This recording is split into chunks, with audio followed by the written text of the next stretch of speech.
L'histoire d'une vie. Mon histoire brève de père français catholique romain, Édouard Nègre, et de mère juive, Louise Salomon. Ayant été en contact avec mon curé, l'abbé Marty, Albi-in-Tarn, pour tout ce qui concernait la logistique des paroisses qu'il desservait, j'étais informé des histoires graves du diocèse d'Albi dans le Tarn.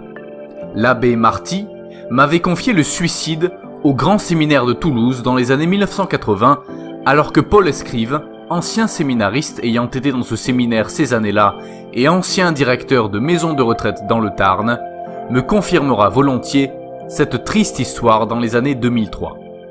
J'étais également informé des vicissitudes passées par le séminariste Guérin-Bru, aujourd'hui curé de Labastide-Rouerou dans le Tarn. L'ancien évêque des années 1980, Monseigneur Robert Coffy, avait convoqué le conseil du presbytérium regardant le séminariste Gérard Guérin, alors que Claude Cunias était responsable des vocations, et il leur dit « On m'a menti au sujet de Gérard Guérin ». Claude Cunias, actuellement à La Bruguière, baissa les yeux avec tant d'autres. Avec autant de confidentialité de la part de l'abbé Marty, également des actes de pédophilie des prêtres du diocèse du Tarn et encore pire, je refusais le diocèse d'Albi. L'abbé André Doze, décédé aujourd'hui, chapelain à Lourdes, me faisait une lettre de recommandation après m'avoir connu de près, ayant fait une saison à Lourdes en tant qu'économe.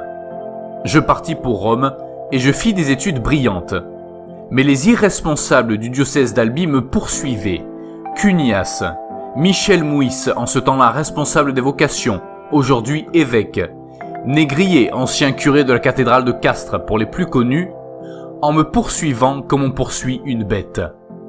Ils allèrent, ces irresponsables, jusqu'à faire une pétition contre moi en faisant signer les prêtres de la Haute-Vallée du Toré dans le Tarn, où résidait ma famille.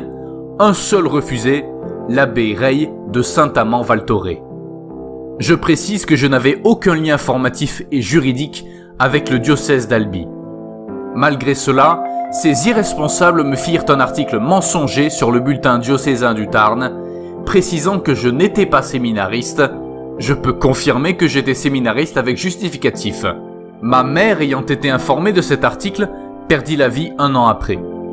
Je n'avais pas d'autre solution que de retourner à Lourdes, voir l'abbé André Doze, pour lui signifier la situation.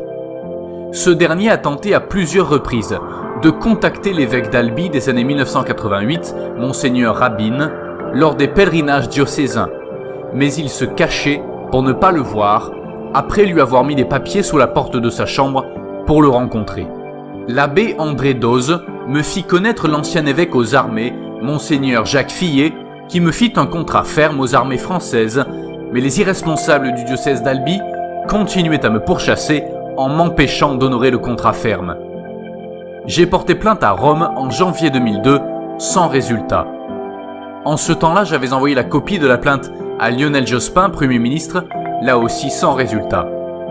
Il y a 1 an, j'ai envoyé plusieurs courriers à Emmanuel Macron, chef de l'État et chef des armées françaises, chanoine du Latran, regardant cette grave injustice à mon égard, en lui demandant un dédommagement d'1 million d'euros, plus une retraite de 2 000 € par mois, là aussi sans résultat.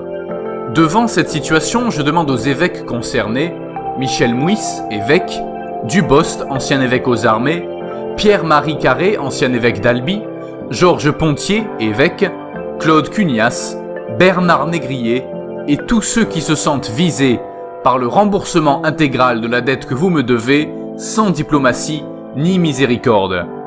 1 million d'euros, plus une retraite de 2 000 € par mois. Sans cela, je vais vous visiter, et là tout peut arriver, même le miracle.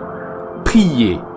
Actuellement, j'ai chez moi un jeune homme italien victime de pédophilie par un prêtre catholique romain lorsqu'il allait au catéchisme. Il avait 8 ans. Tous les deux nous vivons très pauvrement et il faut que cela cesse.